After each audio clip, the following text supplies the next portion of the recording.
Okay. मेरा नाम है कमलवीर सिंह और आज हम पढ़ेंगे कंपैरेटिव पॉलिटिक्स के बारे में। कंपैरेटिव पॉलिटिक्स का एक बहुत इंपॉर्टेंट टॉपिक है वेलफेयर स्टेट। ठीक है, स्टेट के अलग अलग फॉर्म्स हैं। नेशन स्टेट है, वेलफेयर स्टेट है, आप कह सकते पुलिस स्टेट की बात की जाती है, मेट्रोपॉलिटन स्टेट है। ये जो सभी स्टेट्स हैं, यह स्टेट का ओरिजिन कैसे हुआ है, मॉडर्न स्टेट का ओरिजिन कैसे हुआ है। चार्ल्स टिली की बहुत अच्छी आप कह सकते हैं कि एक स्टेटमेंट है, कोटेशन है, state made the war made the state, state made the war. ये चीजें, ट्रीटी ऑफ वेस्टफेलिया, इन सारी चीजों को अभी हम कवर करने की कोशिश करेंगे। ओके, स्टेट के बारे में जितनी भी चीजें हैं, चाहे वो जीन बॉडिन हो, चाहे वो लेवियाथन हो, चाहे वो आप कह सकते सिक्स्थ बुक ऑफ रिपब्लिक हो, सारी चीजों को हम अभी कवर करने की कोशिश करेंगे स्टेट के रिगार्डिंग। सबसे पहले समझते हैं वेलफेयर स्टेट का कंसेप्ट। वेलफेयर स्टेट क्या होता है, पहले ये समझते हैं। तो वेलफेयर स्टेट का मतलब क्या है कि स्टेट में कुछ लोग अमीर हैं, कुछ लोग गरीब हैं। हिंदी इंग्लिश दोनों में है पीडीएफ, तो बाद में पीडीएफ देखोगे अच्छे से समझ आएगा। और कुछ लोग अमीर हैं और कुछ लोग गरीब हैं। ठीक है, कुछ अमीर हो सकते हैं, कुछ गरीब हो सकते हैं, कुछ सोशली बैकवर्ड हो सकते हैं, इकोनॉमिकली बैकवर्ड हो सकते हैं, कल्चरली माइनॉरिटी में होने की वजह से बैकवर्ड हैं। तो जो बैकवर्ड क्लासेस हैं, तो जो बैकवर्ड ग्रुप्स हैं, जो सोसाइटी में किसी भी वजह से अंडर प्रिविलेज्ड हैं, उनके पास सारी सुख सुविधाएं नहीं है, तो स्टेट को उनके लिए कुछ खास प्रबंध करने चाहिए। स्टेट को कुछ एफर्मेटिव एक्शंस लेने चाहिए ताकि वो लोग भी मेन स्ट्रीम में आ सके। सोशल जस्टिस करना चाहिए स्टेट को, सोशल जस्टिस के प्रिंसिपल को फॉलो करना चाहिए स्टेट को। इसे कहा जाता है वेलफेयर स्टेट। ठीक है, on the other hand welfare state को और अच्छे से समझो। आज का जो हमारा स्टेट है वो वेलफेयर स्टेट है, गरीबों की बात करता है, अंडर प्रिविलेज्ड लोगों की बात करता है, सभी की बात करता है, तो वेलफेयर स्टेट है। इसके आप कह सकते हो ऑपोजिट कौन सा स्टेट है, इसके ऑपोजिट स्टेट है जो इंटरफेरेंस नहीं करता, नॉन इंटरवीन नहीं करता। वो एक पुलिस स्टेट है, सिर्फ लॉ एंड ऑर्डर को मेंटेन करने का काम ही वो करता है। ठीक है, ये है दूसरा स्टेट। तो जो पहला स्टेट है, जो वेलफेयर स्टेट है, इसे कौन प्रमोट करता है? इसे सोशलिस्ट भी प्रमोट करते हैं, इसकी बात सोशलिस्ट भी करते हैं। जो वेलफेयर स्टेट है, इसको और कौन सपोर्ट करता है? Neo liberals. नियो लिबरल्स इसकी बात करते हैं। और नियो लिबरल्स में सबसे पहले किसने वेलफेयर स्टेट की बात की? तो नियो लिबरल्स में सबसे पहले बात की वेलफेयर स्टेट की जॉन रोल्स ने। ठीक है, ये भी हमें याद रखना है। उसके बाद जो क्लासिकल लिबरलिज्म है, वो बात करता है किसकी? नॉन इंटरवेंशन की, पुलिस स्टेट की। स्टेट का काम सिर्फ लोअर ऑर्डर को मेंटेन करना है, नथिंग एल्स। बात खत्म हो जाती है। उसके बाद आते हैं लिबर्टेरियन थिंकर्स। ठीक है, उसके बाद आते हैं लिबर्टेरियन थिंकर्स। तो जो लिबर्टेरियन थिंकर्स हैं, वो क्या कहते हैं? वो क्लासिकल लिबरलिज्म को रिवाइव करवाते हैं। मैं लिख के बताता हूं अच्छे से। तो यहां पे देखिए, क्लासिकल लिबरलिज्म स्टेट को पुलिस स्टेट बनाना चाहता है, स्टेट कोई भी इंटरफेरेंस नहीं करेगा। उसके बाद नियो लिबरलिज्म कहता है स्टेट को इंटरफेरेंस करना चाहिए और स्टेट वेलफेयर स्टेट होगा, पुलिस स्टेट नहीं होगा। उसके बाद लिबर्टेरियनिज्म आता है, जो क्लासिकल लिबरलिज्म को रिवाइव करता है। ये कहता है स्टेट को दोबारा पुलिस स्टेट बनाना है हमें। ठीक है, ये समझ आ गया। तो ये जो क्लासिकल लिबरलिज्म है, इससे जुड़े हुए कौन है? इससे जुड़े हुए हैं हमारे पास जॉन लॉक है, एडम स्मिथ है, रिकार्डो जैसे स्कॉलर्स हैं। न्यू लिबरलिज्म में हमारे पास कौन है? तो हमारे पास है जॉन रोल्स है, एलटी होबहाउस है, इनके बारे में अभी पढ़ेंगे ही। लिबर्टेरियन स्कॉलर्स में कौन कौन है हमारे पास? तो हमारे पास है फ्रेडरिक हाइक है, हमारे पास रॉबर्ट नोजिक है। मैं आपको बताऊं, रॉबर्ट नोजिक के ऊपर बहुत लंबा सेशन अपलोड किया है, फ्रेडरिक हाइक के ऊपर बहुत बड़ा सेशन अपलोड किया है, एलटी होबाउस के ऊपर सेशन है, जॉन रोल्स के ऊपर भी बहुत बड़ा बड़ा सेशन मैंने अपलोड किए हैं। जाकर के देखिए, इनके आइडियाज को समझिएगा और अच्छे से। वेलफेयर स्टेट के ऊपर वापस आते हैं। अभी थोड़ा बुकिश लैंग्वेज में इन सारी चीजों को समझते हैं।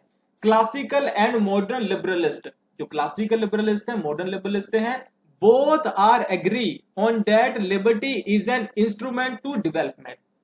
क्लासिकल और नियो लिबरलिज्म दोनों कहते हैं कि जो लिबर्टी है वो इंडिविजुअल के डेवलपमेंट के लिए जरूरी है, स्वतंत्रता जरूरी है आपके डेवलपमेंट के लिए। अच्छा ठीक है, तो अल्टीमेट गोल क्या हुआ? तो अल्टीमेट गोल हुआ कहीं ना कहीं इंडिविजुअल को डेवलप करना। ठीक है, अल्टीमेट गोल हुआ इंडिविजुअल को डेवलप करना, ये अल्टीमेट गोल हो गया। ठीक है, न्यू लिबरलिस्ट का भी यही गोल है, क्लासिकल्स का भी यही गोल है, लेकिन डिफरेंस कहां आ जाता है? तो डिफरेंस आ जाता है कि इस गोल को कैसे अटेन किया जाएगा, कैसे ह्यूमन को डेवलपमेंट के लिए आप कैसे फैसिलिटेट करेंगे हम कि वो डेवलप कर सके अपने आप को।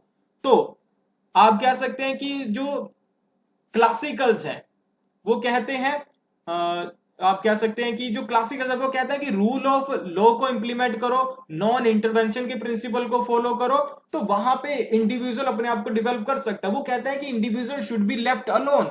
नेगेटिव लिबर्टी की बात करते हैं कि कोई उसमें कोई इंटरफेयर नहीं करेगा, उसे अकेला छोड़ दो, जो उसे करना है करने दो, वो खुद से अपने आप को डेवलप कर लेगा। ये कौन कह रहे हैं? ये क्लासिकल्स कह रहे हैं।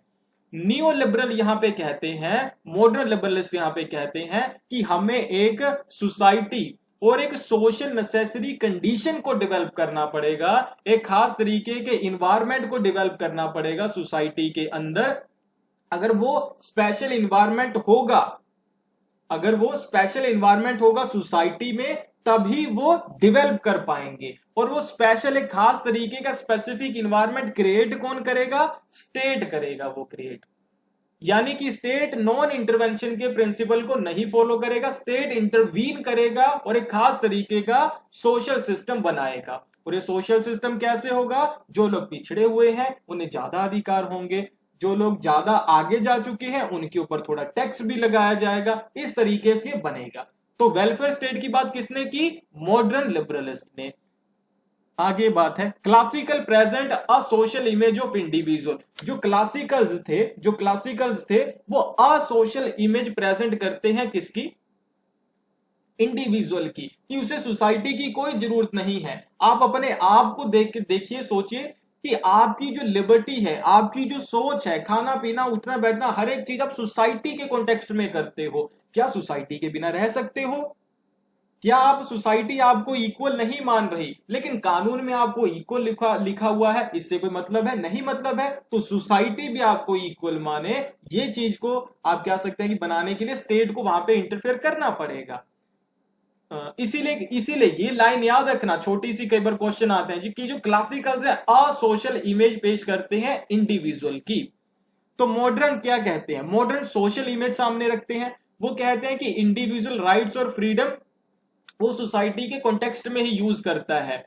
ठीक है, तो इसलिए सोसाइटी की कंडीशंस को हमें मेंटेन करने की जरूरत है। Okay, same way society is responsible if he is unable to exercise liberty. वो कहते हैं कि अगर आप लिबर्टी एक्सरसाइज करना चाहते हो तो सोसाइटी के कॉन्टेक्स्ट में ही करोगे, और अगर आप लिबर्टी एक्सरसाइज नहीं कर पा रहे तो इसके पीछे रिस्पॉन्सिबल भी सोसाइटी है। तो अगर सोसाइटी रिस्पॉन्सिबल है तो सोसाइटी को रिफॉर्म कौन करेगा? स्टेट करेगा। State will interfere and provide appropriate condition to people to be developed, जो कि अंडर प्रिविलेज्ड है। इसी जगह आके फिर आप कह सकते हैं कि इसी तरीके के स्टेट को जो आपके लिए ये सारे काम करेगा उसे क्या कहा जाएगा? Welfare state. आई होप आपको वेलफेयर स्टेट का कंसेप्ट सभी को क्लियर हुआ होगा।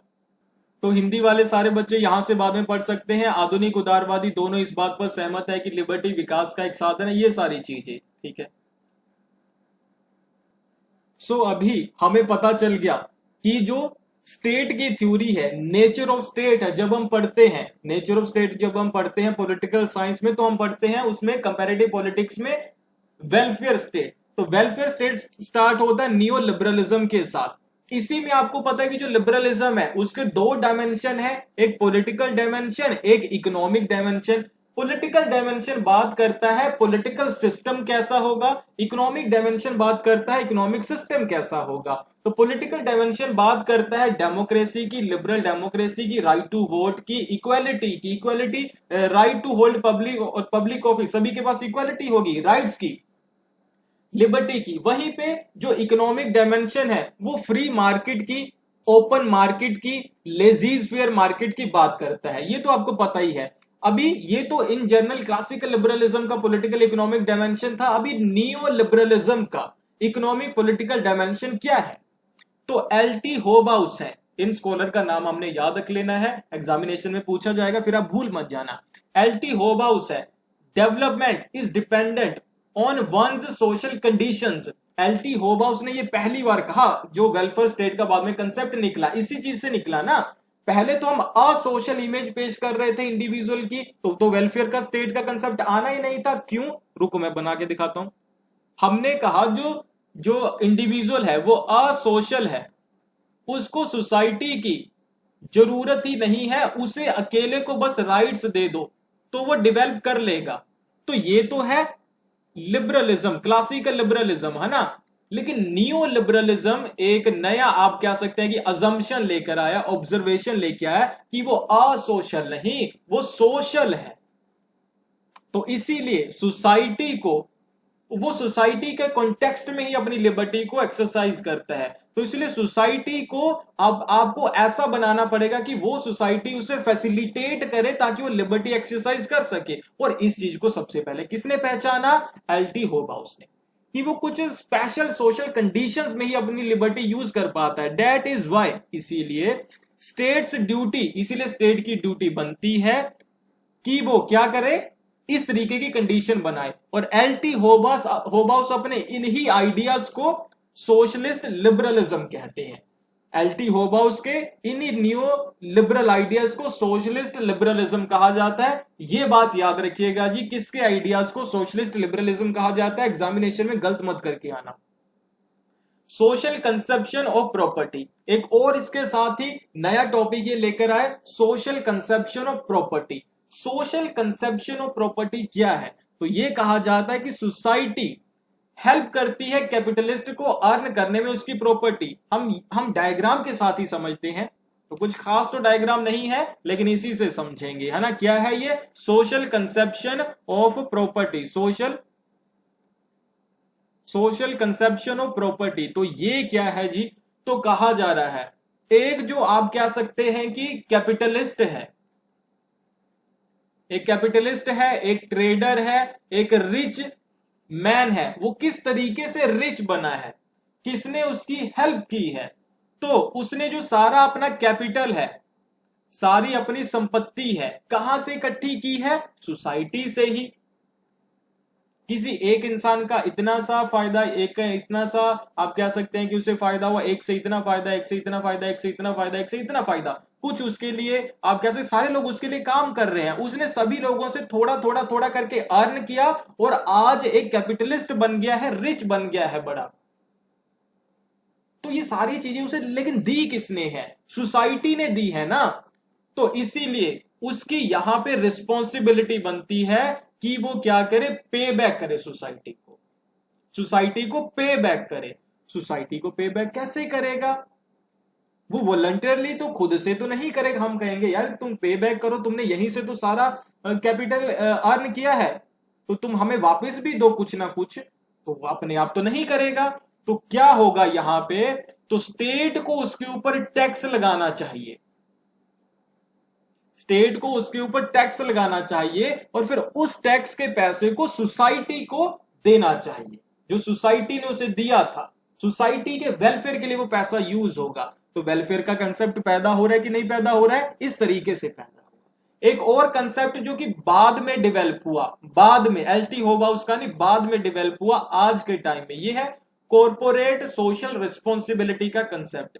कॉर्पोरेट सोशल रिस्पॉन्सिबिलिटी का कंसेप्ट क्या कहता है कि जो कॉर्पोरेट्स हैं उसकी सोशली रिस्पॉन्सिबिलिटी बनती है कि वो सोसाइटी के लिए कुछ काम करे। जैसे आज के टाइम में टाटा बिरला, आप कह सकते हैं कि टॉयलेट्स बनाते हैं, या अभी ये प्रधानमंत्री योजना थी उसमें उन्होंने बहुत सारा पैसा दिया, वो कि आपकी रिस्पॉन्सिबिलिटी बनती है सोसाइटी के लिए, क्योंकि सोसाइटी ने आपको सब कुछ दिया है।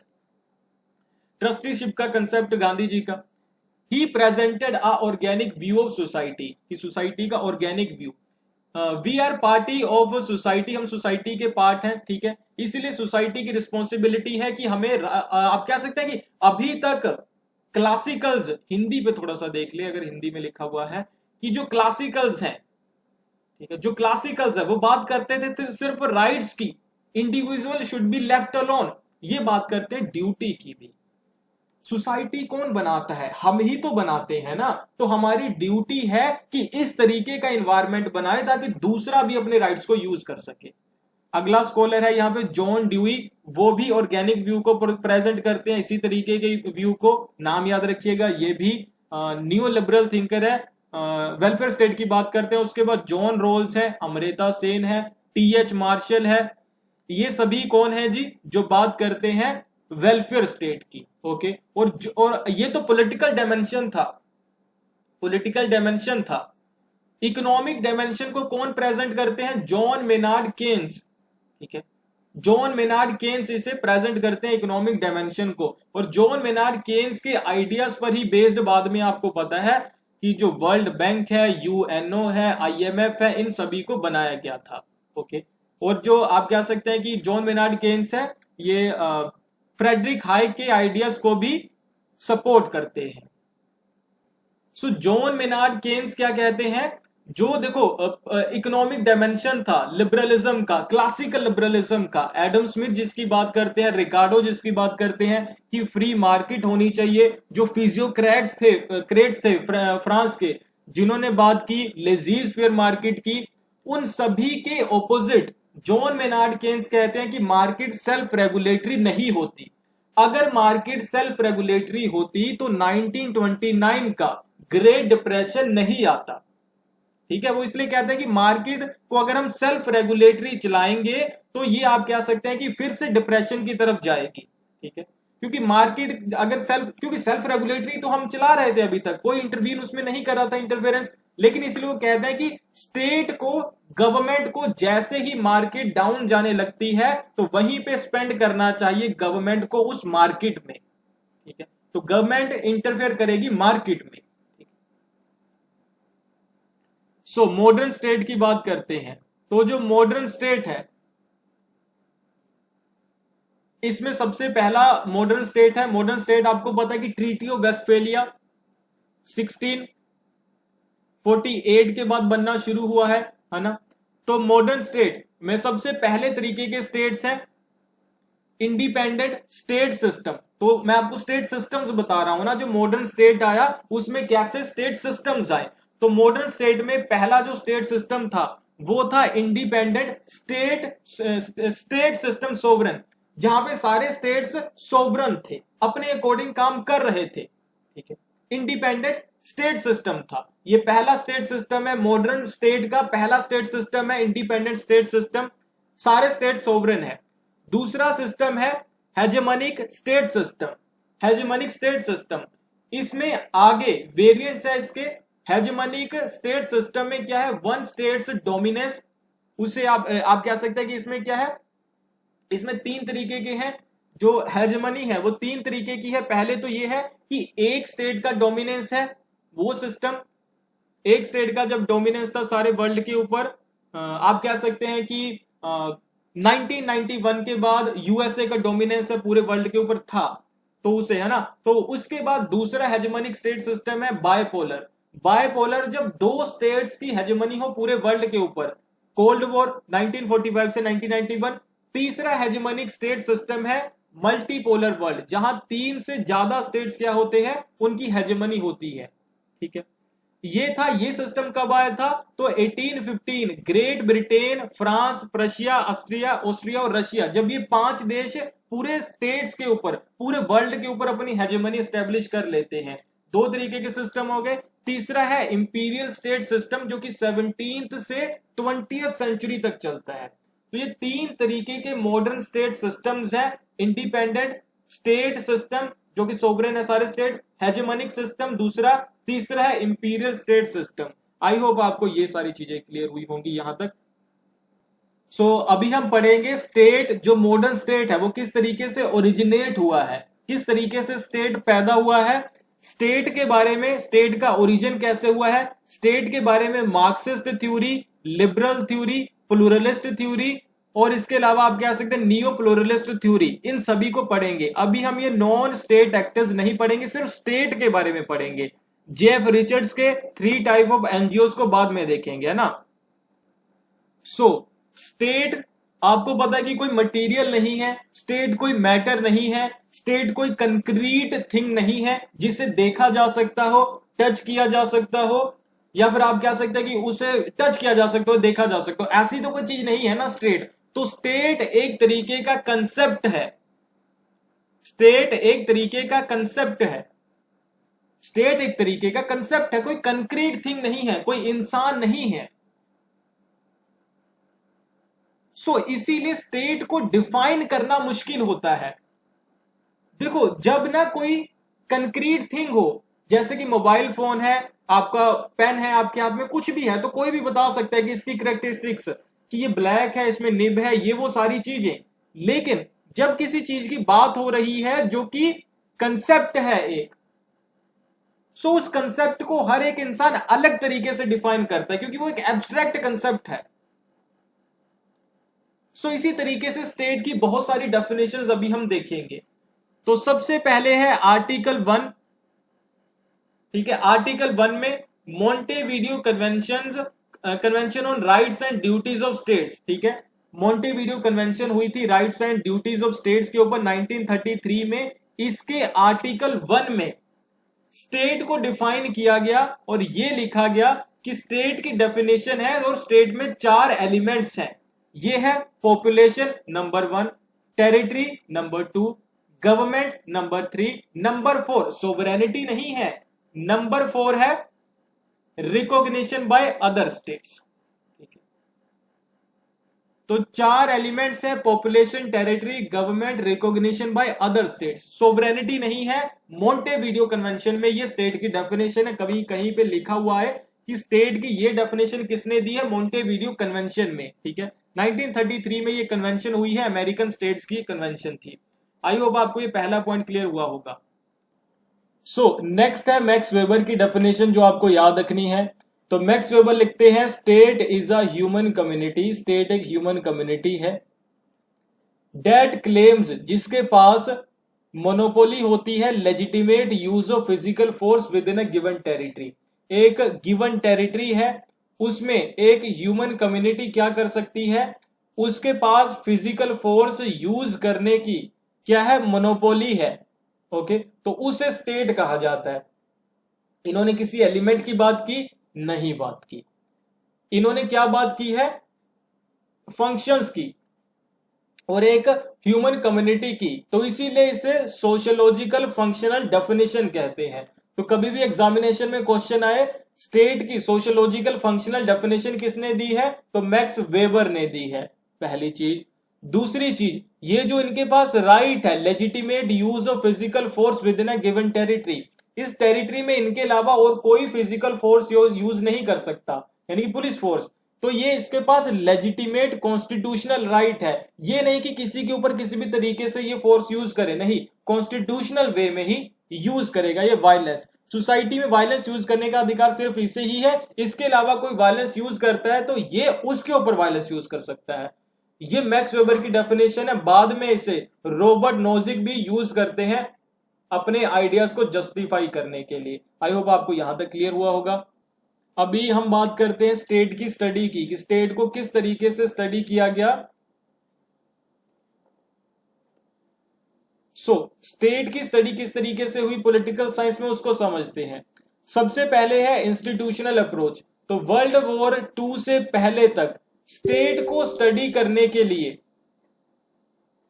वर्ल्ड वॉर 2 से पहले तक स्टेट को स्टडी करने के लिए जिस अप्रोच को यूज किया जाता था वो इंस्टीट्यूशनल अप्रोच थी, है ना, इंस्टीट्यूशनल अप्रोच थी।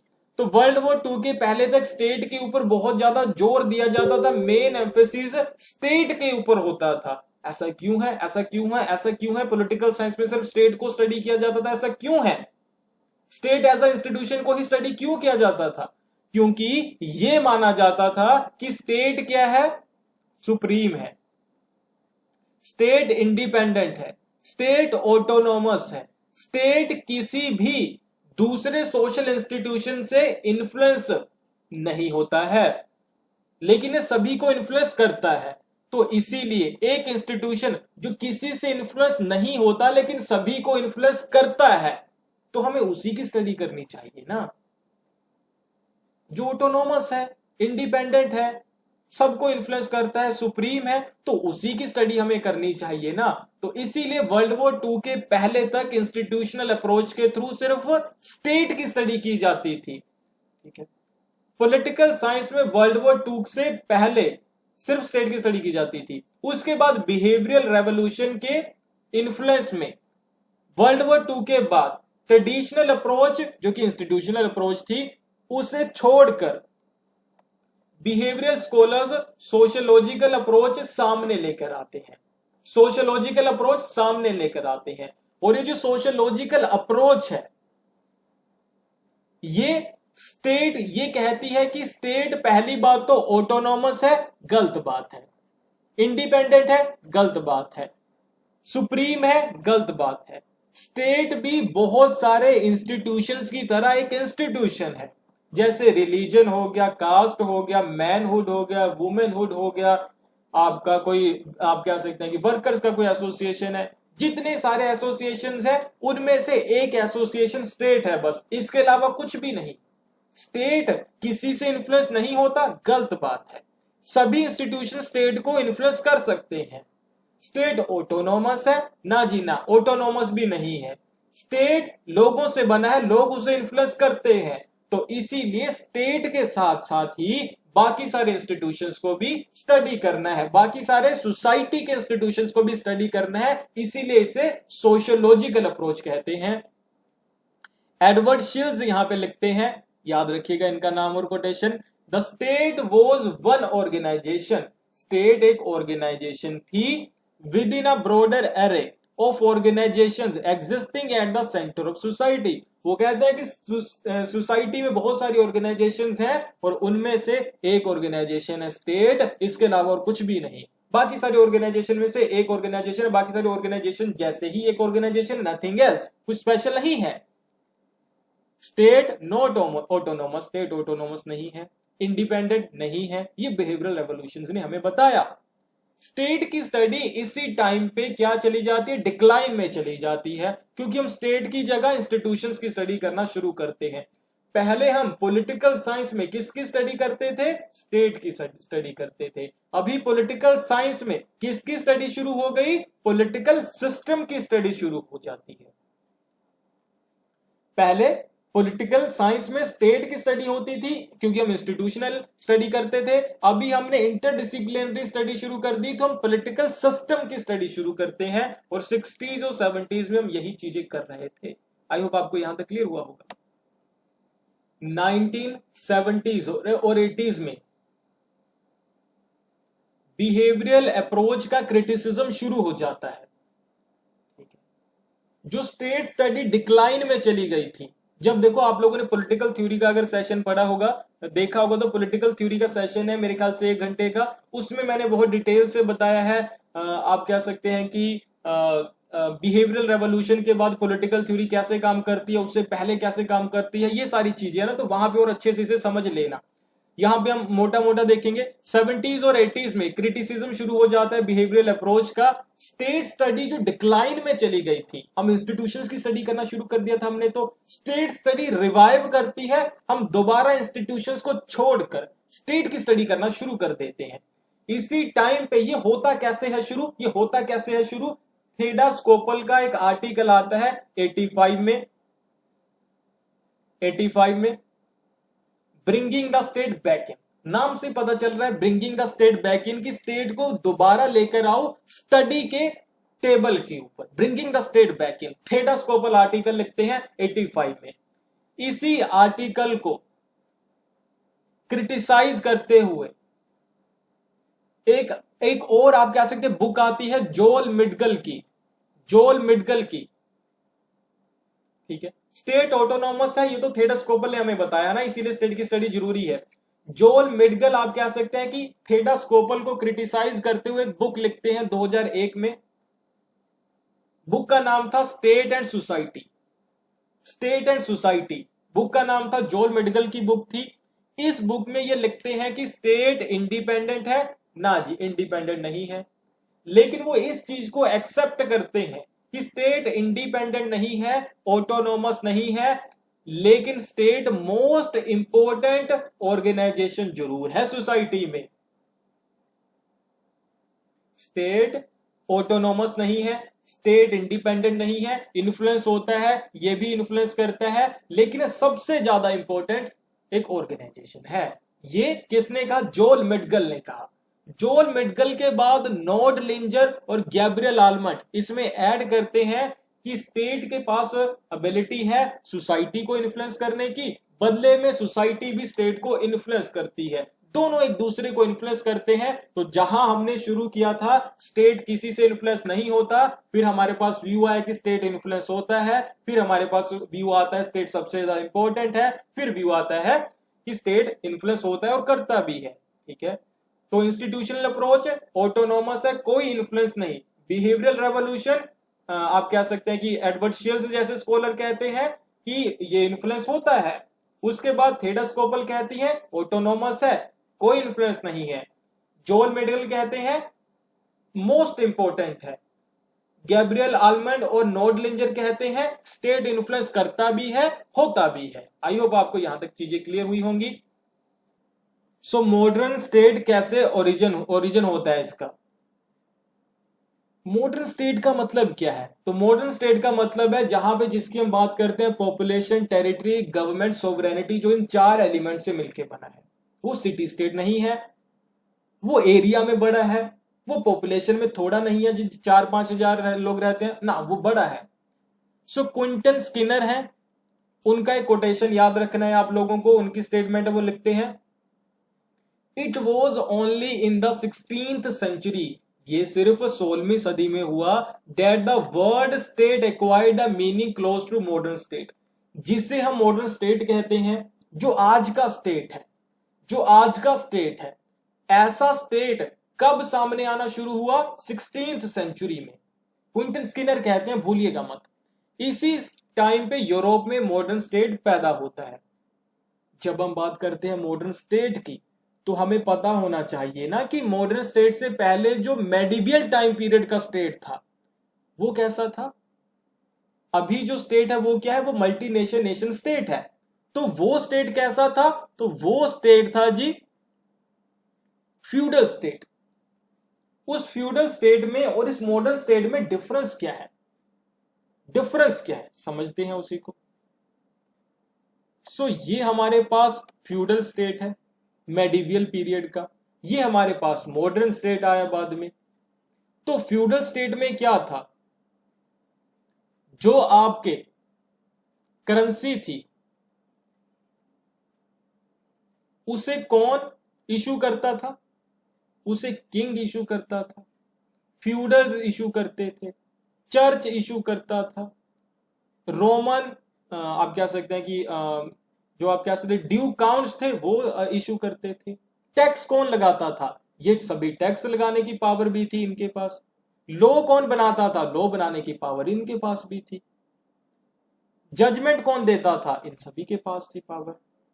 मिलिट्री किसके पास थी? मिलिट्री इन सभी के पास बंटी हुई थी, इसके पास थोड़ी सी मिलिट्री, थोड़ी इसके पास, थोड़ी इसके पास, थोड़ी इसके पास। ये है फ्यूडल स्टेट। फ्यूडल स्टेट में क्या होता है? फ्रेगमेंटेशन ऑफ पावर्स होता है, सारी चीजें बटी हुई होती है फ्यूडल स्टेट में। मॉडर्न स्टेट में क्या हुआ? Sovereignty, currency, tax, law, judiciary, military, सभी चीजें किसके हाथ में है? सेंट्रल गवर्नमेंट के हाथ में है, सेंट्रल गवर्नमेंट के हाथ में। उस टाइम पे सारी चीजें फ्रेगमेंटेड थी। ये डिफरेंस है फ्यूडल स्टेट और मॉडर्न स्टेट में। तो ये चीज आपने समझनी है। ओके, आई होप आपको ये पहले क्लियर हुआ होगा फ्यूडल और मॉडर्न स्टेट में क्या डिफरेंस है। फ्यूडल स्टेट में टैक्स फ्यूडल्स भी लगा सकते हैं, चर्च भी लगाता था, और आप कह सकते हैं ड्यू काउंट्स भी लगाते थे, किंग भी लगाता था अपने। ये ये किंग का एरिया है, ये फ्यूडल का एरिया है, ये चर्च का एरिया है, एक ही स्टेट है, यहां पे इनका टैक्स, इनका टैक्स, इनका टैक्स। वो कलेक्ट भी खुद से करके खुद ही यूज करते थे।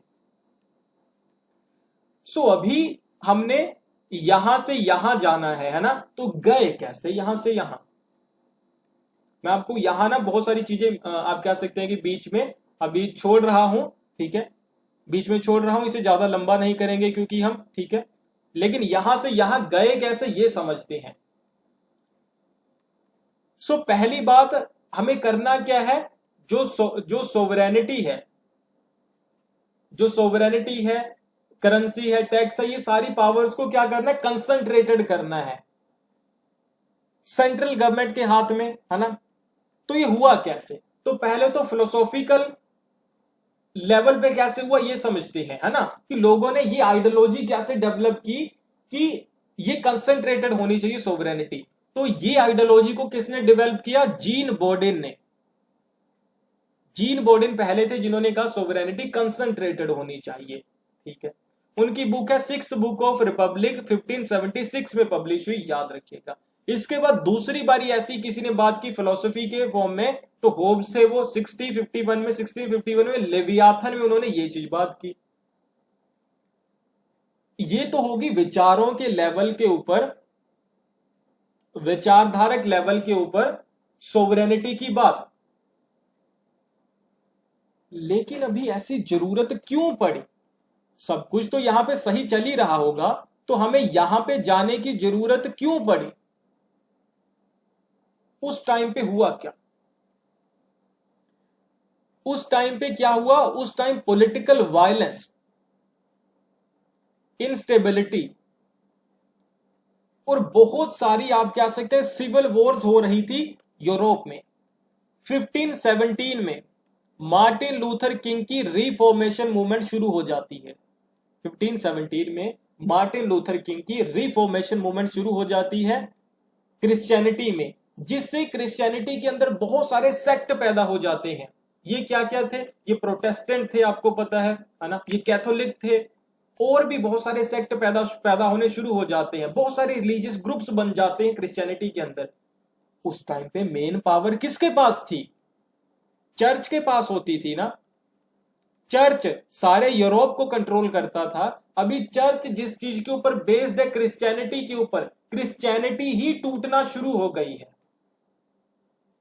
ये वॉर पूरे यूरोप में फैल गई, कैसे,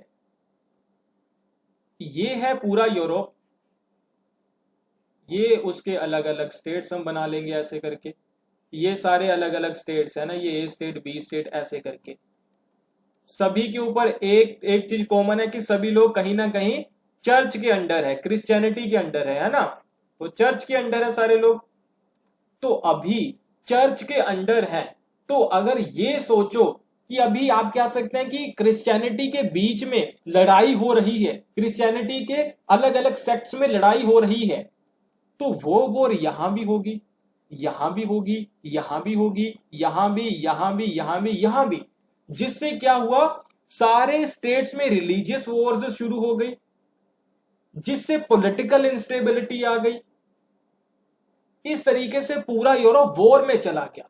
तो इस तरीके की जो एक्सट्रीम वायलेंस थी, पॉलिटिकल इंस्टेबिलिटी थी, इसे दूर कैसे किया जाए, इसे रोका कैसे जाए, खत्म कैसे किया जाए, इसके लिए बोर्डिन और आप कह सकते होब्स जैसे लोगों ने कहा कि ये जो चर्च के पास पावर है, ये जो फ्यूडल्स के पास पावर है, ये सारी पावर आप लोग क्या करो, किंग को दे दो, ताकि किंग मिलिट्री अपने हाथ में लेके कम से कम अपने स्टेट को तो बचाए। और हर एक स्टेट इसी तरीके से अपने स्टेट को बचाता है वॉर में, और इस सिविल वॉर को खत्म करता है, ठीक है। तो इस तरीके से, इस वजह से सोवरेनिटी उनके पास चली गई, ठीक है।